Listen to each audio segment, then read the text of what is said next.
And when I talk to leaders, they think of culture as an art, as some creative process, something that they do or don't do, or it's how they put their little touch or spin on it. And that is totally wrong.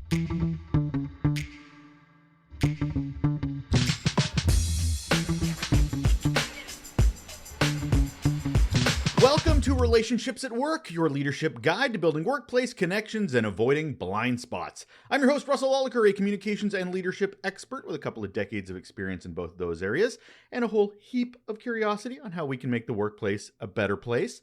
If you're a leader trying to understand and improve your impact on work culture and the employee experience, well, I have great news. You're in the right place.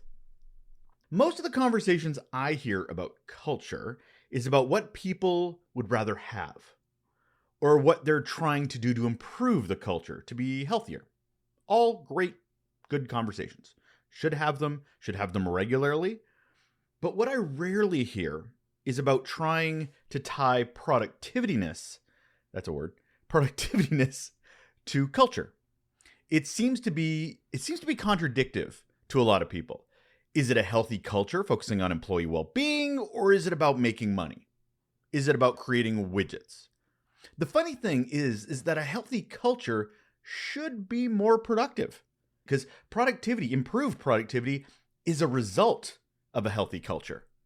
Eagle Hill Consulting did a 2019 National Workplace Culture Survey of the US, and there was a 72% higher employee engagement in organizations with healthy, robust cultures compared to those with misaligned cultures.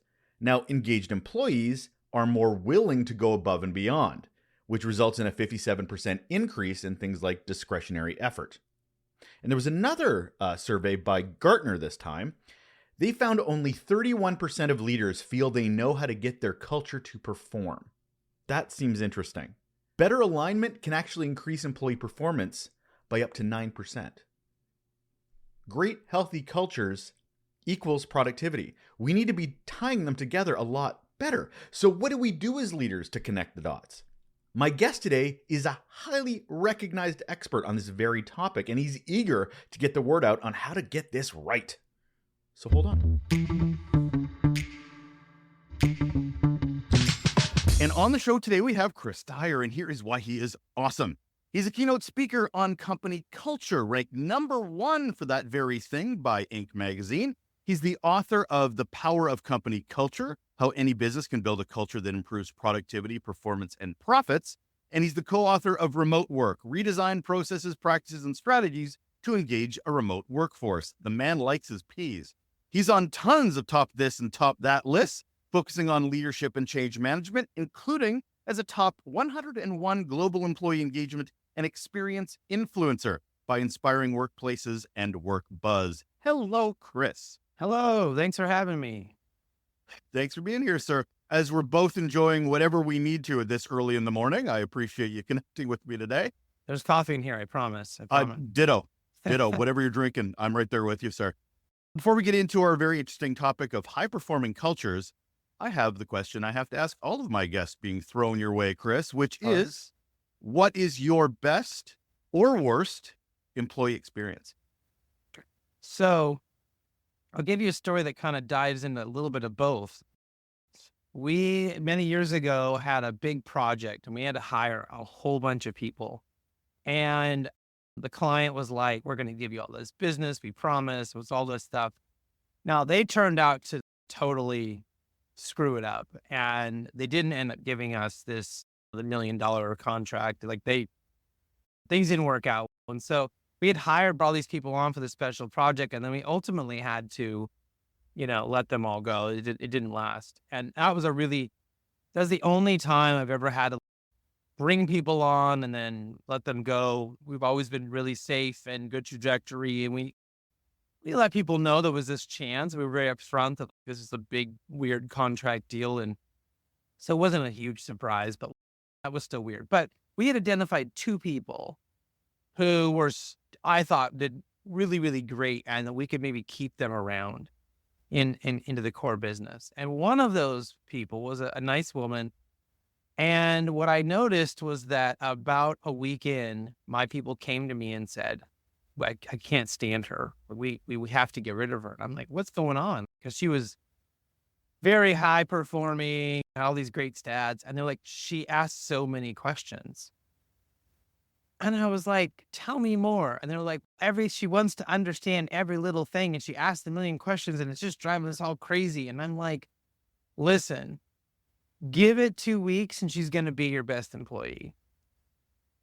Give it 6 months and she's going to be redoing the whole department. And they were like, you're crazy. You're nuts. I got this like huge pushback from the leaders, but they begrudgingly kept going. And it was exactly as we had thought. She was asking questions because she wanted to deeply understand. She wanted to know. And then she started making improvements and iterations and coming up with things we had never thought about. But, was so unencumbered by, I'm not supposed to ask you 392 questions today. And so it was a bad experience for to my employees for a couple of weeks. And then all of a sudden she became their favorite person and their favorite employee and the person they always go to get things figured out because she had that kind of brain. But she would just walk in and you imagine someone walking in your house and why do you do it this way? Why do you do it that way? And it gets annoying, but then like suddenly handing you a list of 55 suggestions on how you could improve your household. I mean, you'd be like, okay, cool. So I always think of her because it was like this huge discrepancy between how we thought about her in the beginning and then how she ended up being thought about later on. It's so interesting too, because in any leadership conversation, we always talk about curiosity being such a part of the DNA ever. And then we're like, but it needs to show up in the way that's comfortable for me rather than what it might look like for another person. Now, to your leadership who may have had a challenge and were wondering, because they're thinking short-term thinking. They're thinking all the questions are slowing down our velocity of productivity because we're so busy having to answer all these questions. They're not long-term thinking going, no, this person is foundationally building something that will be amazing. You saw it, but the organization didn't. Did they learn anything from that interaction? Certainly the people that went through that learned, and they got far more receptive to answering those questions and understood. It was a good epiphany moment for them too. And I think it's hard for us to sometimes do the things that are good for us. Sometimes the things that we should do because they're hard. And to your point, maybe they slow us down in the short term and they cause us pain in the short term or loss in the short term. But in the long term, they're really good for us. Right. And that's where good leadership steps in and says, we're okay bleeding a little bit right now. We're okay slowing down a little bit right now. We understand maybe we're not going to hit our goal this month or this quarter, but that means we're going to blow through this year's goal because we have figured this out. And the average employee needs leadership to help them do that, to give them that permission. They really need to connect those dots because everybody's in their own silo. They're in their own world. They're in their how it impacts me. Unfortunately, leaders can't be like that, but we have so many that are. But what we're talking about already is, I think, works really well into what our topic is today, which is, of course, high-performing cultures. Before we get anywhere, one of the cornerstones of this show is definitions. I hate talking about things without defining what the hell they are. Innovation, diversity, leadership. We use words a lot, but we don't actually define a lot of them. Yeah. So let's define, especially your definition of what a high-performing culture even is. Define me, Chris. So maybe I'll back up and say culture Yeah, itself is the norms of how we get things done. How is it that when we go to work, how do we get things done? Am I like free to go and figure it out? Am I supposed to do everything in triplicate and get 19 different bosses to approve my request? What does it look like to work? What are the norms? Do I get high-fived and do I get patted on the back if I screw something up, or do I get yelled and screamed at? We all feel it. We could be on the fourth floor of a company and feel one way and go to the fifth floor and feel another way just the moment you walk out of the elevator door. That's culture. But it's those norms, it's the rules, it's the things that typically happen to us. So we take that and say, how do we make the norms, how do we make those experiences become high performing? That means that we've been intentional and that we're treating culture like a science and not an art. And when I talk to leaders, They think of culture as an art, as some creative process, something that they do or don't do, or it's how they put their little touch or spin on it. And that is totally wrong. It is, hey, we're struggling. Why are we struggling? There's probably some piece of our culture that is not performing well. We're not being transparent enough. We're not, having good positive leadership. We're not embracing mistakes and figuring out how to leverage them and talk about them and help people learn the first time so everyone's not walking around making the same mistake over and over and over again. Right. So there's those things. And then so we think about it as a science. So how do we poke at things and think about how to make this better? And when I say make it better, I mean make it better for everyone. Not just better for the company, not just better for senior leaders, but better for everybody. And that means that we are not creating an environment where high performing culture means burnout culture, means go work a million hours and work on the weekends. And your boss is going to call you at 10 p.m. at night because they're insane and work stupid hours and they don't, think that you have a family or whatever on a consistent basis. We've all had to call somebody when we shouldn't have because of an emergency at work, but like on a consistent basis, are you like define those boundaries? So can we think about performance? I mean, the Olympic athletes do not train 24/7. They do not go, go, go, go, go, go. And then their bodies would just fall apart. And mentally, they would not be able to sustain that. They practice, they have diet, they have sleep, they have all of these things that go into them, maybe watching film and changing their technique and like having a good coach and a good man. And they get to high performing and Olympians get to the top of the top.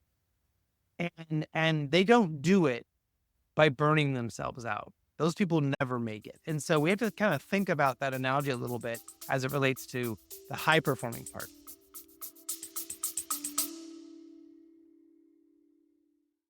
Hey, if you're enjoying the insights from our guests, you'll love our Raw Notes newsletter. It's packed with guest takeaways, the resources that inspire them, and my own tips on how we as leaders can be better humans for the humans that we're responsible for. Go to relationshipsatworkshow.com and subscribe now and help the workplace be more human. And that's what I'm curious about is the high performing part, especially because to take the term at face value, it sounds really great for the bosses because it's affecting their bottom line. But it doesn't in face value benefit the employee. But how can it? Because high performing generally means great. We're going to do more of the service. We're going to create more of the widgets, which is great for the bottom line. But as an employee, you may be coming into an organization where it's not necessarily all about that. It is also an experience. It is also the employee journey. So how do you tie those two in that one little term? Most employees, I would say almost 100%, want to be high performing. They want to come in and do their job effectively and efficiently. Nobody wants to sit on 19 extra meetings that don't mean anything. Nobody wants to sit around and they were told to hurry up and go do this project. They did it. And now they're sitting around waiting 3 months because somebody else can't get it approved or we don't have the money or they didn't hire the person. So high performance isn't necessarily go make more widgets. It's if we're going to go do this action, can we do all the other things that relate to that to be successful? If we're going to go, hey, go hire this person, but then we don't have the money to like get them what they need and we can't, all of a sudden the budget's not there and we can't send them on airplanes or to conferences. And you're like, well, why the heck did we hire this person? And now they're sitting there frustrated and upset and then they leave. And now they're talking bad about the company and they like, there's stuff that comes out of this. I don't know. It's just crap. There's some companies that are just so bad. They're literally spend most of their day juggling balls that don't matter, that don't impact the business. They're just creating busy work for themselves. And I'm sure you've all run into these people where, I mean, I know people that like they'll take everything from vendors and then put it into their own report. Like they'll make their own thing. And like when I see that, I'm like, oh, okay, you don't have a lot to do. All right. Like you're not there. People will make more work out of something than it has to be. And you have other people that like they're just creating and generating and doing all this stuff, but it doesn't actually do anything because the organization isn't prepared. So if you're going to have your people do stuff, does that mean something? Will that actually turn into something? And can the organization ride that momentum and continue to build on that? And we see great cultures do this all the time. And we see those who don't have great cultures just stay in the middle. They're just okay. They're never the market leader. They're just okay. You of course sort of alluded to it in your description of how organizations run when it comes to cultures. And it's something I talk about a lot on the show, which is there is no such thing as one culture. There's 11,000 cultures in most Right. organizations. Going to a different floor, completely different culture. So if we're as leaders trying to define and implement and build a high performing culture, is it about alignment? Do we focus on what's in front of us first as a team? Are we trying to influence the whole organization? Like, how are we trying to crack that nut? Yeah, it depends on who you are. Yeah. Are you running a team? Are you running a department? Are you running a company? Are you just one member of a team? It really depends on who you are. But ultimately, the high performing part is you, as that person, have a machete in your hand, and it is your job to go and just create that path and obstacles out of the way for whoever you can help. Maybe that's just a few team members. Maybe that's the whole team you manage. Maybe that's the department you manage. Maybe it's the company you run. Back in 2008, 2009, when I decided we needed to have a great culture and I needed to fix my company, I literally, that was my only job. I stopped helping in sales. I stopped helping in accounting. I stopped helping in marketing. I stopped doing all the things that I was doing as CEO. And I just said, where are we slow? Where are we having problems? Where are we getting stuck? Where does anybody feel a frustration point in the organization? Please come tell me, and I have my magic machete here, and I'm going to fix this. We're going to get this done. And we just kept working through problem after problem after problem. And then we come up with solutions, or we would test things. Does this work better than this? We'd have one team do one way, one team do another. And so we ultimately started discovering all of these things that would really help us. To your point, they were good for our company. They may not have been the right thing for another company. Mhm. But the fundamental things that are correct about what makes a great culture are true from culture to culture to culture. How they do it is different. Much like I'm sure how your parents parented you felt a lot different than when you went to your friend's house and you saw how their parents parented. And yet, if we think about the very base, what is the baseline things that are true? We know that the parents loved their kids. They made sure they were safe. There was certain things that always happened, and then there was their own personality on top of that on how they made those things happen. Because I saw kids whose parents let them do whatever they wanted, a totally different interaction than I did, and those kids went off to big schools and big careers and did great things. And I know other kids who like total opposite of that, and they went on to do great things. Whatever. So there isn't necessarily like one way to parent. You could kind of use that example as well. So it's just a matter of what can you do in whatever position you're in to make it easier to get the work done for those around you. So let's bake a cake, or I guess with the respect of the morning that we're having, parfait, I guess that's a morninger thing. What are the ingredients to creating? You've mentioned sort of almost like it's a Maslow's need hierarchy to start, like safety and security to start, and then you can build on. Am I wrong in imagining that? Or what are the ingredients you'd like to see in a high performing culture to make it successful? Yeah. So the psychological safety part and all of that happens. So I'm addressing it by saying, here are the things you specifically need to do that will then result in your people feeling psychologically safe and all of that. As opposed to saying, psychological safety, everybody, go do it. Bye. Shut the door. And I'm like, what? How the heck do I do that? So transparency, positive leadership, So focusing on what is working, what's good first. Listening. So being great listeners, hearing what people are saying, hearing what our employees are saying, what our clients are saying. Do we have a process? Do we have a regular thing? Do we listen? Do we make people feel heard? We celebrate what makes us unique, not what makes us the same. Then we have mistakes, which I talked about earlier. So we celebrating mistakes. Are we leveraging mistakes? Are we talking about them and using them as examples in a positive way? And like we used to give out a Boo Boo of the Month award. So whoever made the biggest mistake and admitted it to everybody, I would give them like a gift card.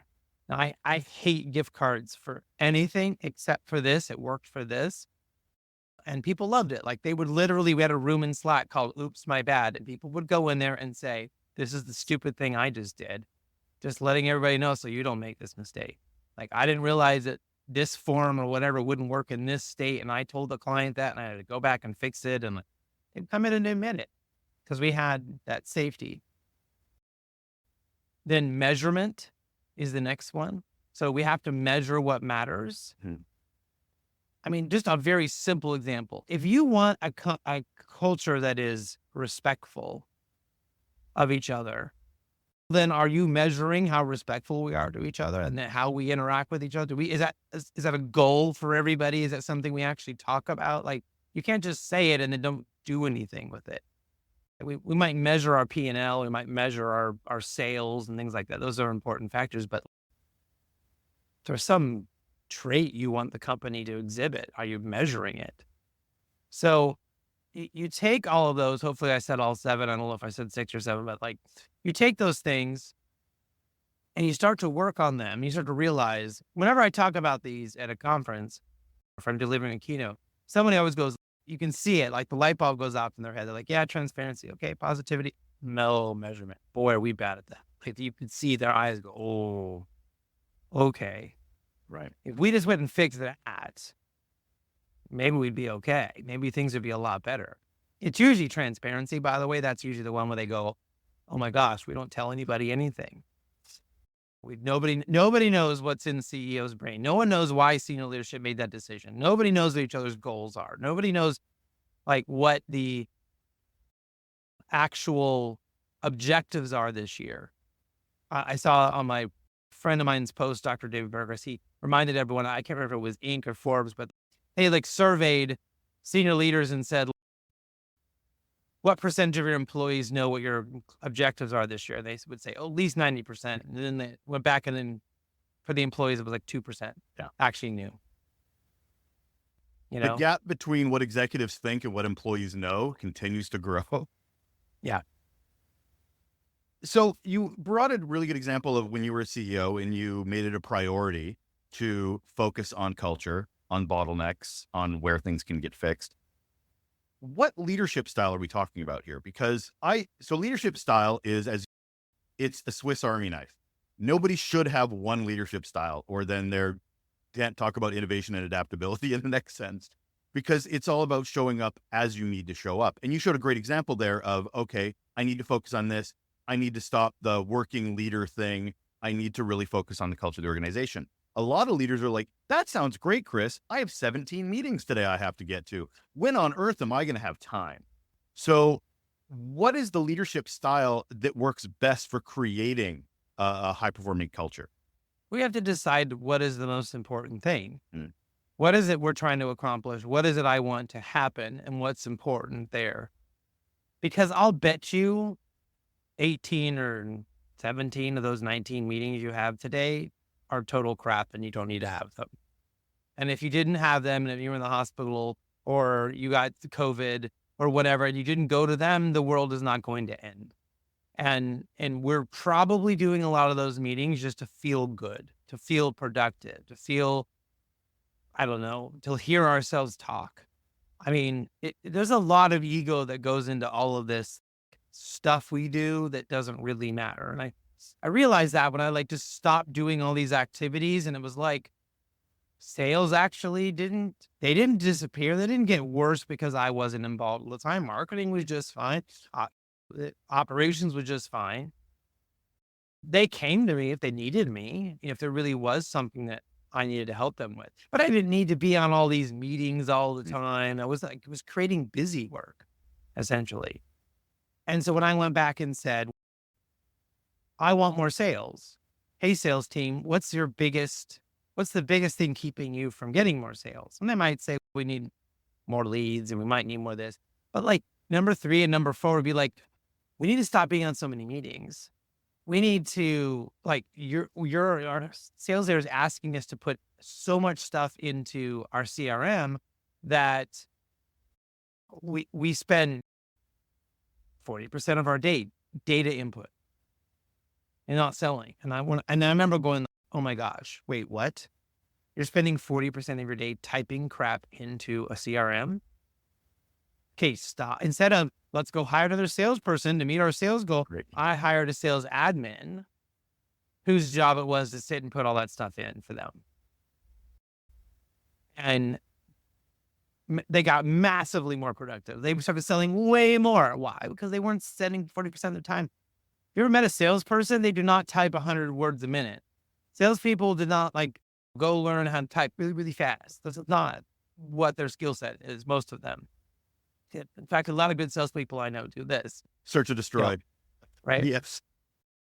And so it's like, what's the obstacle? I can get out of their way. Like cut their meetings down, right? We worked with their leader and we got cut down how much they had to put into the CRM and got them help with that. And then like sales went up. So that's the kind of things I'm talking about. How can we go back to him? Common sense solutions and think about what the real problems are that our people are having that's causing them not to be high productive. And again, the answer is not you need to work more hours. The answer is not you need to work harder or on the weekends or come in earlier, stay late. That's not the answer. Right.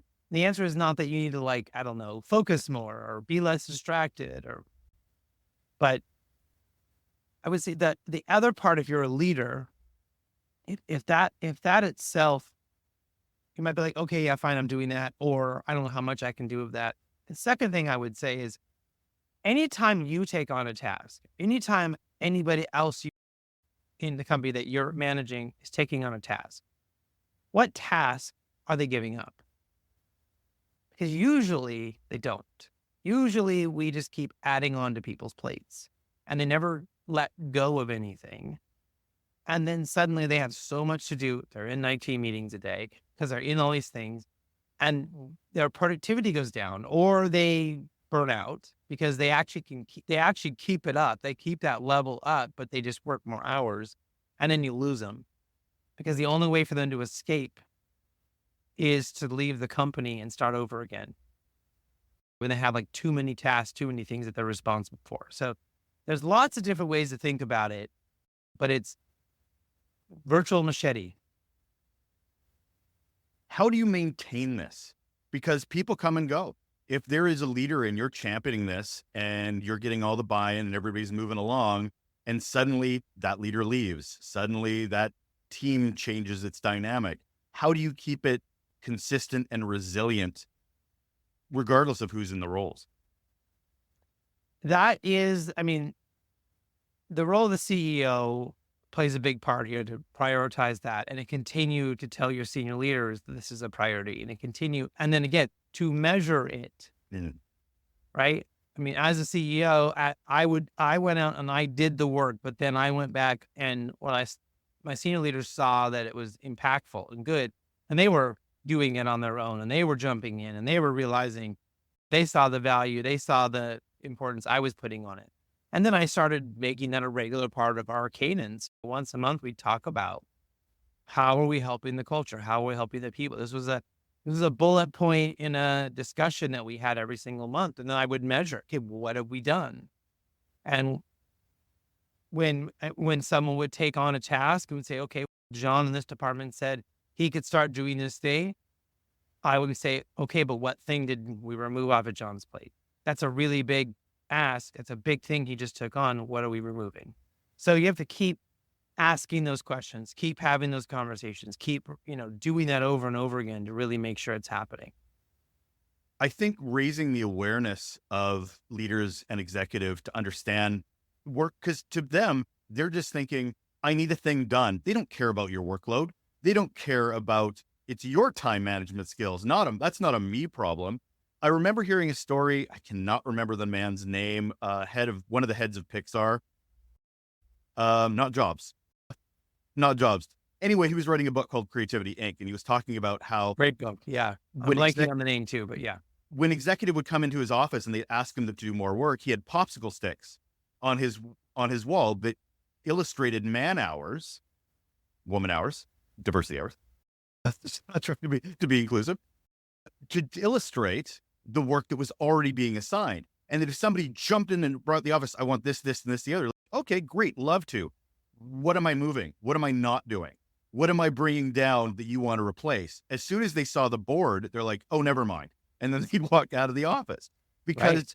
they're in their own bubble and they have no concept. So communication seems to be a huge part of this as well. Yeah. Communication, it's the dedication. Mm. Well, and what you just showed, that example is transparency. Yeah, there To you go. show them in some way, this is what we're dealing with. Let me show you, explain to you, and then let's talk about how to. And also positive leadership. That person said yes, sure, love to do the new stupid thing you just brought into my office. Let's do it. Would you like to make this happen? I said yes. Let's figure it out. Here's transparency. Here's how we're measuring man hour or worker hours. And so like 3 pillars right there, we just hit. Right. And then to your point, then all of a sudden okay, maybe we can't do that. Maybe this isn't the priority. Maybe we shouldn't do that. Or, maybe they said this one little thing we don't need to do and we can do this instead.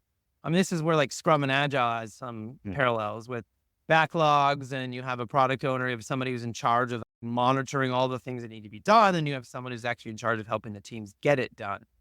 And there's a really important reason why those 2 people are not the same person, why they're 2 different people. Because one person's looking at it strategically and saying, we have this many hours and this many tasks and we have this deadline, and we can't allow someone to come in and say, oh, here's my new little pet project. Can you make sure that this gets done this week, without sacrificing something else? It's almost like you're a member of an improv group. It's never a no, it's a yes and. Yeah. Absolutely. But there are consequences to your decisions. And Right. we don't talk about accountability. We talk about responsibility a lot. We don't talk about accountability enough. And I think if you want to do this, then we have to be accountable for the work we're not doing. Totally fair. Where does diversity fall into this? Because I hear what you're talking about, but I'm also thinking of different generations having different approaches to how they work, how they want to work. Is it a homogenized process? I mean, everything you're talking about, none of it's, no, everybody wants that. It's one of my biggest pet peeves is talking about the future of work is trust. I'm like, no, that has been something we've wanted for decades and just don't have yet. So how do you approach it from okay, you may want to work differently, but this is what we want to do?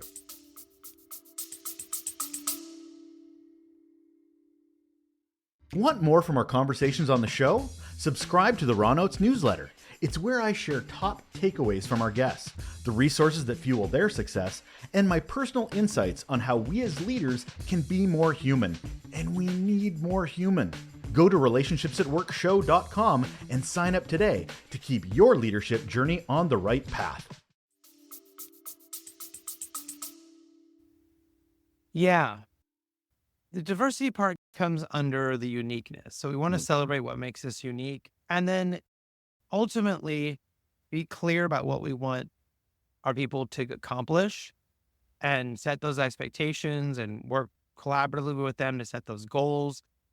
But then we need to give them the autonomy to get their job done. So if they want to do it one way versus another way, and there isn't a safety reason, there isn't like a really good reason why they shouldn't do it that way, like let them do it how they want to do it. Here's the bar, here's the goal, go do it. They're not being successful. Let's go back and talk about how you're working. Just so you know, your 9 other people who have the same job as you, this is how they do it. Right. And they're much more successful. You might want to try it that way, or do it your own way. Wow, you're way more successful than the other 9. Can you show them how you did it? But we have to give them that freedom in the beginning to figure that out. I always say, I'm here as a support to you to help you if you feel like you're not able to achieve the goals and things that we've talked about. But if you're there, I don't need to know how the sausage is made. I don't need to know how your computer's set up and your desk. I don't care if like you got 19 cats in your room while you're doing it. Like you get it done. I mean, I remember one time I had a sales manager who did not last very long, and he's like, "Did you know our number one salesperson's on the golf course all the time? He should be back making phone calls." And I said, "Did you just hear the stupid thing that you just said? Our number one salesperson's on. Where do you think he's making these deals? How do you think he's?" It was like, it was like, let's take the activity our number one salesperson is doing and tell them they can't do it anymore. And they should go do it like the other people do it who aren't being successful. How does this inform hiring, Chris? Because we're talking about the culture that we have, but we have to bring people into this culture. So how does it inform that way? Yeah, I mean, we just need to be very clear about how we work and Mm. how people do well in our company. I mean, at some point, if you make the changes and you're seeing it's working, then a certain types of people are really into it and do really well. And so can we go find more of those people with those kinds of attributes? So to be careful that we're not just hiring the same person over and over and over again, but we can have great diversity and we can have very different people come in who maybe have some similarities that share a passion for something, or maybe they're super organized, or maybe they're super passionate, or maybe they're super diligent, or whatever this like term is. But then the person themselves may be completely different than the other one. They just share a commonality in being responsible or being, I don't know, if you use strength finders, they have woo, like they walk into a room and everyone's their new best friend. That's a great trait for a salesperson. So we just have to think about what is that baseline commonality, not the 900 traits that should be the same, because then we get the same person again and again. We've mentioned how important communication and transparency is, but you've not mentioned terms like and mission, values, which where's the alignment there? Is it basically that's how you're illustrating this high performing culture? I mean, so like that stuff's the bare minimum. Oh, okay. Like you got to have written your vision statement. You should have figured that out before you're going to go start working on the high performing stuff. So yeah, write it down, talk about it, put it on the wall somewhere. Really feel like that's more of an exercise for the senior leaders to go to just get a line on what was important and then go start helping people do it. And that's more important. And then it sort of comes out through osmosis, right? Of I'm going to demonstrate it. You're going to pick it up. That's going to be more likely to happen than, "Hey, everyone, make sure when you walk down the hall, you read the 7 things that we care about." Right. That's not really going to happen. You do so, and I'm not knocking it, bit of a dismissiveness about vision and mission and values because is it because you don't find them that impactful? Because you want to operationalize it. You want the rubber to hit the road, for a horrible metaphor, in what do we do day to day? I don't care about what's on your website. I don't care what's on your poster. What does the day to day look like? Is that what I'm picking up? Yeah. Yeah. Fair. It's important. It needs to happen because it's the thought process that the leadership should go through, Right. but it's not that important to the average employee. What you actually do and what actually happens is what matters to them. And that could be guided by your vision statement, but them knowing your vision statement doesn't mean squat if you don't actually act that way. Especially when how many visions and missions and values are horrible and not actually inspiring, short. They're just an ego sentence for whoever runs the place. So where do we start, Chris? I want to kind of bring us back and wrap it up with, if I'm a leader going, I want a high performing team too, Chris. Like I want to create a culture that's like this. Where are they starting, say tomorrow or the next day, going, okay, what's the first step I need to do on this path? Step one is go back and start getting curious and start asking questions. How can I help you be better? What's your biggest frustration? What resources don't you have? If you had a magic wand, what would you change here? Start getting really curious about what your average employee is going to tell you. And if they're not going to tell you to your face, then ask them anonymously. Get that data and then start fixing it. I started asking one question a week of my Mm. employees. And I would take that answers. I would tell them what I heard, what I was going to do about it before I asked them the next question the next week. And then after a month, I would go back and say, this month, I asked you these 3 or 4 questions. This is what we've done about it. This is what we heard. This is what we're going to keep doing about it. And we kept rinse and repeat, rinse and repeat. We made the changes incrementally. James Clear calls it the aggregation of marginal gains. How do we get 1% better all the time? And we're not trying to go from 0 to 100. We're trying to get, can I go from 49 miles an hour to 50 miles an hour? And can I get to 51 miles an hour? Can we just change a little bit, get a little bit faster? And that works for people. Not, hey, I'm going to come in and change your whole world and your whole department's going to be thrown upside down. That's scary. That's not psychological safety. What I'm hearing is just sort of to wrap this up is your teams want to be high performing cultures. It's your job as a leader to lift them. Yes. Absolutely. Thank you so much for this, Chris. Last question, which I ask all my guests as well, sort of as a bookend. What is one simple action people can do right now to improve their relationships at work? Say yes. Just say yes. Yes, and yes, but say yes. You will be shocked at how everything changes at work and in your life for that matter. Just keep saying yes to things. Then you can maybe show them what's going to happen or what that means. But like when you're the no person, nobody wants to come with you with an idea, and people don't want to be around that energy. They want to be around people who say yes. That is Chris Dyer. He's a keynote speaker on company culture and the author of a book I would recommend a lot, The Power of Company Culture, How Any Business Can Build a Culture That Improves Productivity, Performance, and Profits. Love all those P's. Thank you so much, Chris, for being here. Thank you. That's it. That's all. We're done. That is another episode of Relationships at Work. My voice cracks because I'm finished. I'm exhausted. Your leadership guide to building workplace connections and avoiding blind spots. I'm Russel Lolliker. Thank you so much. Hope you enjoyed my conversation with Chris Dyer. Loved hearing what's needed to get these cultures right, to get them healthy, but also to move the needle when it comes to productivity. These are all interlacing conversations we need to have, and I'm glad you're having them based on your curiosity of listening to this show. If you're a fan of the show, I do have an extra ask.